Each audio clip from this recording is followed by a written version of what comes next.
দয়াল আল্লাহ গো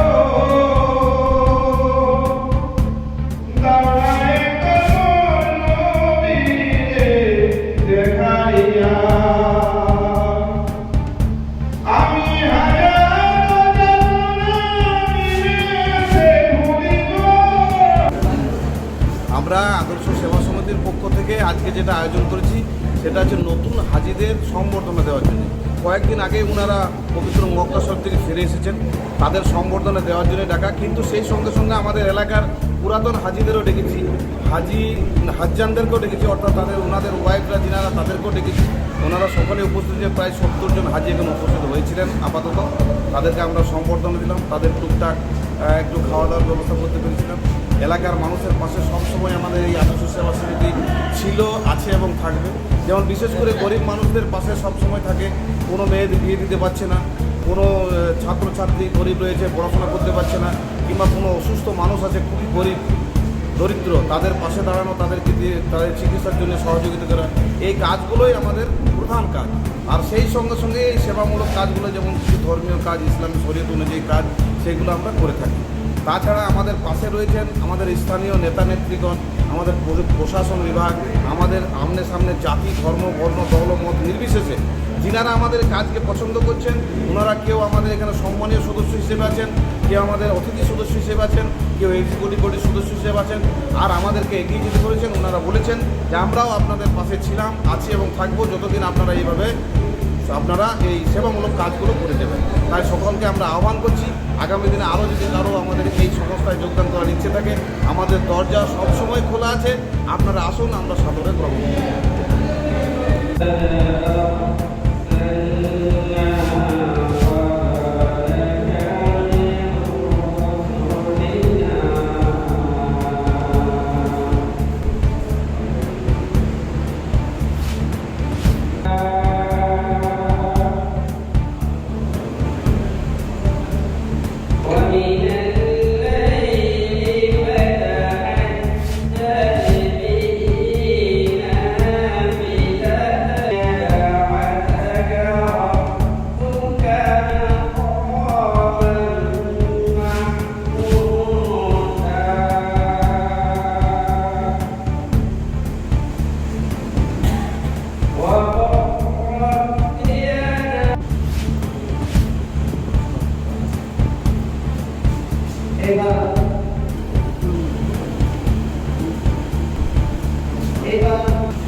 এরপরে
ठीक है।